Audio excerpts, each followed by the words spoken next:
வணக்கம் ஃப்ரெண்ட்ஸ், நம்ம சேனலில் தினமும் 5 கணக்குகள் அப்படின்ற சீரியஸ் ஒன்று ஸ்டார்ட் பண்ணியிருக்கோம். அதன்படி டெய்லி ஒரு 5 மேக்ஸம் ப்ரீவியஸாக டிஎன்பிசியில் கேட்கப்பட்ட 5 மேக்ஸம்ஸை டெய்லி போட்டுட்ருக்கோம். இன்றைக்கி மூணாவது நாளில் என்ன டாபிக் பார்க்க போகிறோம்னா சிம்பிளிஃபிகேஷன், அதாவது சுருக்குதல் சார்ந்த 5 கேள்விகளை பார்க்க போகிறோம். அதில் ஞாயிற்றுக்கிழமை நம்ம சேனலில் சிம்பிளிஃபிகேஷன் மற்றும் சதவீதம் சார்ந்த டெஸ்ட் இருக்குது. ஃப்ரீ டெஸ்ட் தான், எல்லோரும் அட்டன் பண்ணுங்கள். வாங்க இன்றைக்கான 5 கணக்குகளை பார்க்கலாம். ஃபஸ்ட்டு பாருங்கள், a + b = 7, a - b = 4 எனில் ஏபியின் மதிப்பு காண்க. இதுக்கு இந்த சிம்பிளிஃபிகேஷனை பொறுத்த வரைக்கும் இங்கிலீஷ்லேயும் கொஷின் பெருசாக வித்தியாசம் இருக்காது. இது எப்படி கொடுத்துருப்பாங்கன்னா a + b = 7, a - b = 4, ஏபியோட find the value of AB அப்படின்னு கொடுத்து முடிச்சிருப்பாங்க. ஸோ பெருசாக வித்தியாசம் இருக்காது. அதனால தான் ஒரே ஒரு ஸ்டாண்டர்டில் ஒரே ஒரு லாங்குவேஜில் மட்டும் கொஷின் இதில் இருக்குது. ஸ்டேட்மெண்ட் மாதிரி கொஷின் வந்தால் மட்டும் நம்ம 2 லாங்குவேஜில் இருக்கிற கொஷினை ரெஃபர் பண்ணிக்கலாம். ஓகேங்களா, இதுக்கு இந்த கொஷினே போதும். எப்படி பார்த்தாலும் சிம்பிளாக தான் இருக்கும் போது, ஸோ பெருசாக இதுக்கு டிரான்ஸ்லேஷன் தேவைப்படாது. கொஷின் பாருங்கள், a + b = 7. பார்க்கும்போது எப்படி தோணுதுன்னா ஒரு ஈக்குவேஷன் மாதிரி கொடுத்துருக்குறாங்க. ஓகேவா, a + b = 7 ஒரு ஈக்குவேஷன் நம்பர் 1. அடுத்ததாக a - b = 4. இது ரெண்டாவது ஈக்குவேஷன். 2 ஈக்குவேஷன் கொடுத்துருக்காங்க. Find the value of a, bன்னு கேட்கல. ஏவோட வேல்யூ தனியாக, பியோட வேல்யூ தனியாக கேட்கல. ஏபி, அதாவது ரெண்டுத்தையும் பெருக்கி வர வேல்யூ தான் ஏபின்னு கேட்டிருக்காங்க. இடையில் எதுவுமே இல்லைனா பெருக்கல் கேட்டிருக்காங்கன்னு அர்த்தம். ஓகேங்களா, இந்த ஏபிக்கு இடையில் எதுவுமே இல்லை. ஸோ என்னென்னா பெருக்கல் கேட்டிருக்காங்கன்னு அர்த்தம். ஏபியை கண்டுபிடிக்க போகிற ஏபியை பெருக்கி வர ஆன்சர் தான் இந்த கேள்விக்கான விடையாக இருக்க போகுது. ஃபஸ்ட்டு பாருங்கள், ஈக்குவேஷனாக இருக்குது. நமக்கு தெரியும் ஈக்குவேஷனாக இருந்தால் என்ன பண்ணணும்னா சிம்பிளை ஃபஸ்ட்டு மாற்றணும். ரெண்டுத்துக்கும் ப்ளஸ் இருக்குது, அதனால் மைனஸாக மாற்ற போகிறேன். இங்கே கீழே இருக்கிற சிம்பிளை தான் ஃபஸ்ட்டு நம்ம கவனிக்கணும். இங்கே பாருங்கள், ஏக்கு ப்ளஸ் இருக்குது, அதனால் என்ன பண்ண போகிறேன், மைனஸாக மாற்றுறேன். பிக்கு மைனஸ் இருக்குது, இதை ப்ளஸ்ஸாக மாற்ற போகிறேன். அடுத்து இங்கே ப்ளஸ் இருக்குது, எதுவுமே இல்லைன்னா ப்ளஸ் இருக்குதா அர்த்தம். ஸோ இங்கே எதுவுமே இல்லை, அதனால் என்னென்னா மைனஸ் பண்ணிக்கிட்டேன் ப்ளஸ்ன்னு வச்சு. ஓகேங்களா, இப்போ ப்ளஸ் ஏக்கு மைனஸ் ஏ கேன்சல். இந்த ப்ளஸ் பி இப்போ நம்ம கீழே மாற்றிருக்கிற சிம்பிளை தான் நம்ம நோட் பண்ணணும். ஓகேங்களா, இந்த சிம்பிளை மறந்துடணும். கீழே ப்ளஸ் போட்டிருக்கோமா, அப்போது ப்ளஸ் பி, இங்கே ஒரு ப்ளஸ் பி, ரெண்டுத்தையும் சேர்த்தா 2b, இங்கே ஒரு b, இங்கே ஒரு b, ரெண்டுத்தையும் சேர்த்தனா 2b. இப்போ பாருங்கள், கீழே இருக்கிற சிம்பிளை தான் கவனிக்கணும். மைனஸ் போட்டிருக்கோம், அப்போ 7ல் 4 போனால் 3. அப்போ 2b = 3னா பியோட வேல்யூ என்ன வரும், 3/2. இங்கே பெருக்கல் இருக்கிற 2 கீழே போனால் வகுத்தல் ஆகிடும். அப்போ நம்ம பியோட வேல்யூ 3/2ன்னு கண்டுபிடிச்சிட்டோம். அடுத்ததான் என்ன பண்ண போகிறோம்னா இந்த b = 3/2 ஏதாச்சும் ஒரு ஈக்குவேஷனில் சப்ஸ்டிட் பண்ணலாம். ஃபஸ்ட் ஈக்குவேஷனில் சப்ஸ்டிட் பண்ணாங்களா. இப்போ பாருங்கள், a+ எதை சப்ஸ்டிட் பண்ணலாம்னா a + b = 7. இதான ஃபஸ்ட் ஈக்குவேஷன். இதில் எடுத்துகிட்டு போய் பியோட வேல்யூ போடுவோம். a + பியோட வேல்யூ 3/2 = 7. இப்போ என்ன பண்ண போகிறோம், இந்த ப்ளஸ் 3/2 அந்த பக்கம் கொண்டு போக போகிறோம். அப்போ தான் நமக்கு ஏவோட வேல்யூ கிடைக்கும். அப்போ a = 7. இந்த 7 அப்படியே இருக்குது. இந்த ப்ளஸ் 3/2 அந்த பக்கம் போக போகுது. என்ன மைனஸ் 3/2 ஆகுது. இந்த 7க்கு எதுவுமே இல்லை, 1 இருக்கிற மாதிரி. ஸோ எல்சிஎம் எடுத்தோன்னா 1க்கும் 2க்கும் எல்சிஎம் எடுத்தோன்னா 2ன்னு வரப்போகுது. ஸோ இதை 2ஆல் பெருக்கணும், இங்கேயும் 2ஆல் பெருக்கணும். எல்சிஎம் எடுத்தோன்னா பாருங்கள், 7 2 14 -3. அப்போ ஆன்சர் என்ன வருது, 11/2.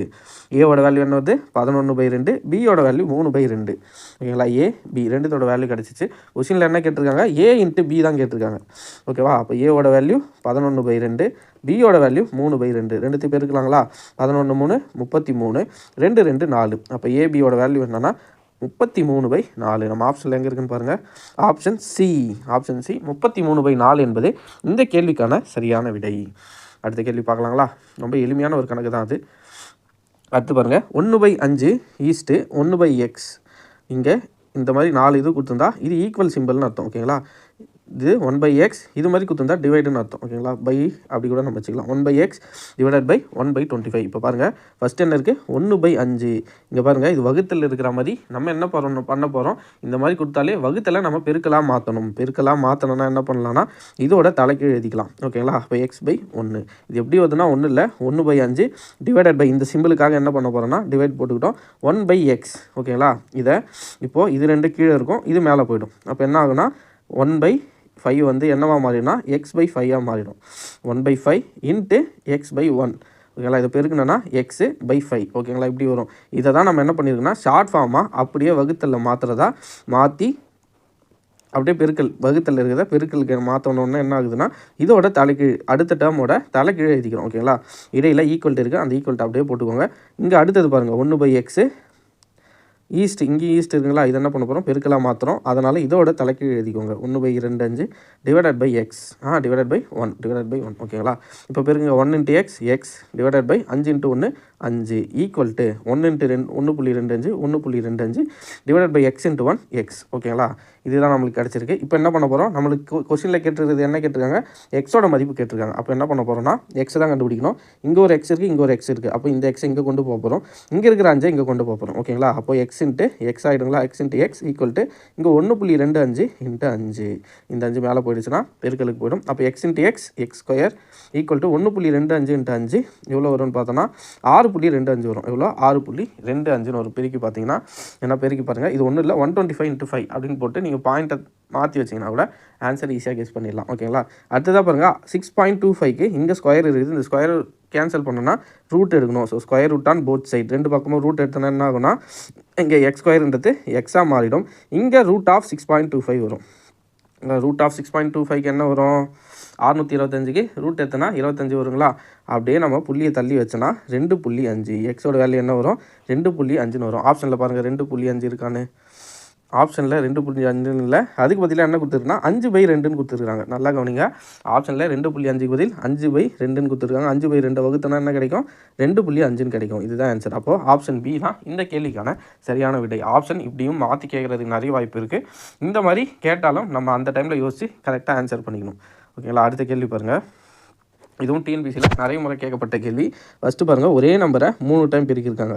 அதே மாதிரி ஒரே நம்பரை 3 டைம் பெருக்கியிருக்காங்க. இடையில் மைனஸ் இருக்குது, நல்லா கவனிச்சிக்கோங்க. அப்போ இது எப்படி இருக்குன்னா, இந்த டேர்மை நான் ஏன்னு எடுத்தேன்னா ஏ கியூபாக இருக்கும், இடையில் இருக்கிற மைனஸ் அந்த மைனஸ் அப்படியே போட்டுக்கிட்டேன். இந்த டேர்ம் இந்த நம்பரை பின்னு எடுத்தேன்னா பி கியூப், ஏன்னா 3 முறை பெருக்கியிருக்காங்க. அதனால் ஏ × ஏ மைனஸ் பி × பி ஓகேங்களா. என்ன வருது, இது ஏ கியூப், இது பி கியூப். அதே மாதிரி கீழே பாருங்களா, அப்படியே கீழே பாருங்கள், இதை ஏன்னு எடுத்துருக்கோமா 9.6. அப்போது இதை 2 டைம் பெருக்கியிருக்காங்க. அப்போது ஏ ஸ்கொயர். அடுத்து பாருங்கள், ஏ இருக்குது பி இருக்குது, ரெண்டுமே என்ன இருக்குன்னா இடையில் கூட்டல் இருக்குது, ரெண்டுமே பெருக்கியிருக்காங்க. அப்போ 9.6 × 5.4 இது எப்படி எழுதலாம்னா ஏபி எப்படி எழுதலாம், இது a cube B cube, A cube minus B கியூப்புங்களா, இது ஏ கியூப் மைனஸ் பி கியூப், ஒரு நிமிஷம், ஏ கியூப் மைனஸ் பி கியூப் மேலே இங்கே பாருங்கள் இது ஏ ஸ்கொயர், இது ஏபி ரெண்டுத்தையும் பெருக்கியிருக்காங்க. அதனால் ஏபி ப்ளஸ் 5.4 நம்ம ஏற்கனவே பின்னு வச்சுருந்தோம். அப்போது 5.4 2 டைம் பெருக்கியிருக்காங்க, அதனால் பி ஸ்கொயர். இப்போ பாருங்கள் ஃபார்முலா படி நமக்கு என்ன கிடச்சிருக்குன்னா a cube minus b cube divide by a square plus AB plus b ஸ்கொயர்னு ஏதோ ஒரு ஃபார்மெட்டில் கிடச்சிருக்கு. இப்போ நம்ம என்ன பண்ண போகிறோம்னா இது அப்படியே ஒரிஜினலாக ஏ கியூப் மைனஸ் பி கியூப்க்கு ஃபார்முலா எழுத போகிறோம். A cube minus b cube formula என்னன்னா a minus b a square plus AB plus b square ஓகேங்களா. இதுதான் a minus b a cube minus b கியூப்க்கு ஃபார்முலா. இப்போ என்ன பண்ண போகிறோன்னா கீழே இருக்கிறத அப்படியே போட்டுக்க போகிறோம். அப்படியே போட்டோன்னா இதுக்கு இது கேன்சல் ஆகிடும். ஆன்சர் வெறும் ஏ மைனஸ் பி வரும். ஏ மைனஸ் பி ஏவா நம்ம எதை அசியூம் பண்ணோம் 9.6, பிஏ என்ன வேல்யூ அசியூம் பண்ணோன்னா 5.4 ஓகேங்களா.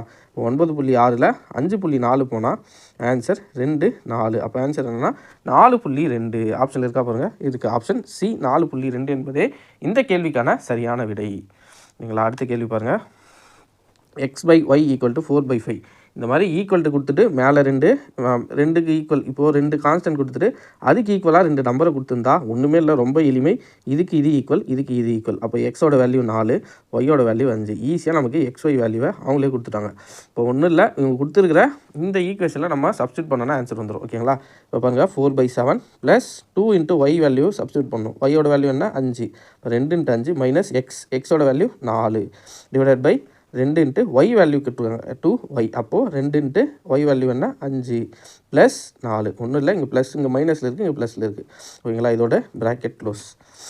இப்போ பாருங்கள் 4/7 அடுத்த ஸ்டெப்பு 2 × 5 10 மைனஸ் 4 டிவைடட் பை 10 + 4 ஓகேங்களா. திரும்ப இதை இன்னும் சிம்பிளிஃபை பண்ணோன்னா சுருக்கணும் 4/7 ப்ளஸ் 10ல் 4 போனால் 6, 10 + 4 14. இப்போ பாருங்கள் ரெண்டும் இது 7 இருக்குது 14 இருக்குது. ஸோ ரெண்டுத்தையும் சேம் ஆகணும்னா எல்சிஎம் எடுக்கணும்.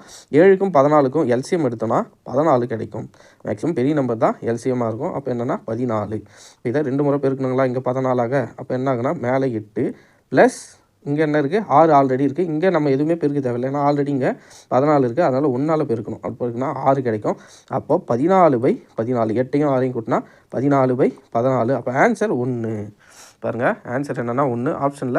ஆப்ஷன் பியில் 1 இருக்குது. அப்போ இந்த கேள்விக்கு சரியான விடை இதுதான் ஓகேங்களா. அடுத்த சம் பாருங்கள். இது டிஎன்பிசியில் அடிக்கடி கேட்கப்பட்ட மாடல். பார்க்கும்போது ஏதோ கஷ்டமாக தெரியும், பட் உங்களுக்கு ஸ்கொயர் வேல்யூ தெரிஞ்சிச்சுன்னா போதும். ரொம்ப ரொம்ப ஈஸியான சம் இது, ஒன்றுமே இல்லை. ஃபஸ்ட்டு பாருங்கள், நான் சிம்பிளாக சொல்கிறேன் பாருங்கள். 225க்கு ரூட் எடுத்தோன்னா 15. ஓகேங்களா? 225 நீங்கள் ரூட் வேல்யூ மனப்பாடம் பண்ணி வச்சுக்கோங்க. ரூட் வேல்யூவை பொறுத்த வரைக்கும் 30 வரலும் ரூட் வேல்யூ தெரிஞ்சிருக்கணும். மினிமம் 30 வரலும் நமக்கு ஸ்கொயர் வேல்யூ தெரிஞ்சிடணும். ரூட் வேல்யூன்னு சொல்லிட்டால் ஸ்கொயர் வேல்யூ தெரிஞ்சிருக்கணும். இப்போது 28 ரூட்டுன்னு கேட்டால் உங்களுக்கு சொல்ல தெரியும், 25 ரூட்டுன்னு கேட்டால் சொல்ல தெரியும். அது மாதிரி ஒரு 30 வரலும் நீங்கள் மனப்பாடம் பண்ணிக்கோங்க. இதுக்கு முன்னாடி நான் மேக்ஸ் கிளாஸ்லேயே அதுக்கான எல்லாத்தையும் எழுதி போட்டிருக்கேன், வேணால் அந்த வீடியோ கூட போய் பாருங்கள். அதில் ஸ்கொயர் ரூட்டுக்கு 30 வரலும், க்யூப் ரூட்டுக்கு ஒரு 20 வரலும், 20 க்யூப் வரைக்கும். 1 க்யூப் 1, 2 க்யூப் 8, இப்படி 20 வரலும் நீங்கள் தெரிஞ்சு வச்சுருக்கணும். தெரிஞ்சு வச்சுருந்தா இந்த மாதிரி சம்ஸ் போடும்போது நமக்கு ரொம்ப ரொம்ப ஹெல்ப்ஃபுல்லாக இருக்கும். ஓகேங்களா? இப்போ பாருங்கள், 225க்கு ரூட் எடுத்தோன்னா 15. ஓகேங்களா? இப்போ என்ன பண்ண போகிறோன்னா, இந்த 15 கூட பக்கத்தில் பாருங்கள் கூட்டல் 154 இருக்குது. ஓகேங்களா? இப்போ இந்த 154 15 கூட்டினா 169. மேலே பாருங்கள், மேலே ரூட் இருக்குது. அப்போ 169க்கு ரூட் எடுத்தால் 13. என்ன வரும்? 13. இப்போது 13 ரூட் எடுத்து இதுவரையும் நம்ம முடிச்சிட்டோம். இப்போ பக்கத்தில் பாருங்கள் கூட்டல் போட்டு 108 இருக்குது, மேலே ரூட் இருக்குது. ஓகேங்களா? இப்போ 108யும் 13யும் கூட்டினீங்கன்னா 121. அப்போ ரூட் ஆஃப் 121, 121க்கு ரூட் எடுத்திங்கன்னா 11. எவ்வளோ வரும்? 11. இப்போ இதுவரையும் முடிச்சிருக்கோம். இப்போ 11க்கு பக்கத்தில் பாருங்கள் ப்ளஸ் இருக்குது, பக்கத்தில் 25 இருக்குது. 25 மேலே ரூட் இருக்குது. அப்போ 25 15 கூட்டினா 36. அப்போ ரூட் 36. ரூட் 36க்கு எடுத்திங்கன்னா 36க்கு ரூட் எடுத்திங்கன்னா வெறும் 6 வரும். எவ்வளோ? வெறும் 6. பக்கத்தில் பாருங்கள் ப்ளஸ் இருக்குது, பக்கத்தில் 10 இருக்குது. அப்போ 10யும் 6 கூட்டினா 16. மேலே ரூட் இருக்குது. 16க்கு ரூட் எடுத்திங்கன்னா என்ன வரும்னா 4. எல்லாருக்கும் தெரியும் 16க்கு ரூட் எடுத்தால் என்ன வரும்? 4. அப்போ இந்த கேள்விக்கான ஆன்சர் 6. பாருங்கள் எவ்வளோ எளிமையாக இருக்குன்னு. பார்க்குறதுக்கு ஏதோ நம்பர் கொடுத்துருக்க மாதிரி இருக்கும், ஆனால் சால்வ் பண்ணிங்கன்னா ரொம்ப ரொம்ப ஈஸியான சம். ஒரு நிமிஷத்துலேயே ஆன்சரை நம்ம போட்டோம் பாருங்கள். நீங்கள் ப்ராக்டிஸ் பண்ணால் இன்னும் பார்த்ததுமே நீங்கள் ஆன்சர் பண்ணலாம். அவ்வளோதான் ஃப்ரெண்ட்ஸ், நம்ம இன்றைக்கான 5 கணக்குகளை பார்த்துட்டோம். உங்களுக்கு நிச்சயமாக யூஸ்ஃபுல்லாக இருந்திருக்குன்னு நினைக்கிறேன். நாளைக்கு வீடியோவில் அடுத்த 5 கணக்குகள், சிம்பிளிஃபிகேஷன்லேருந்து 5 கணக்குகளை நாளை பார்ப்போம். நன்றி.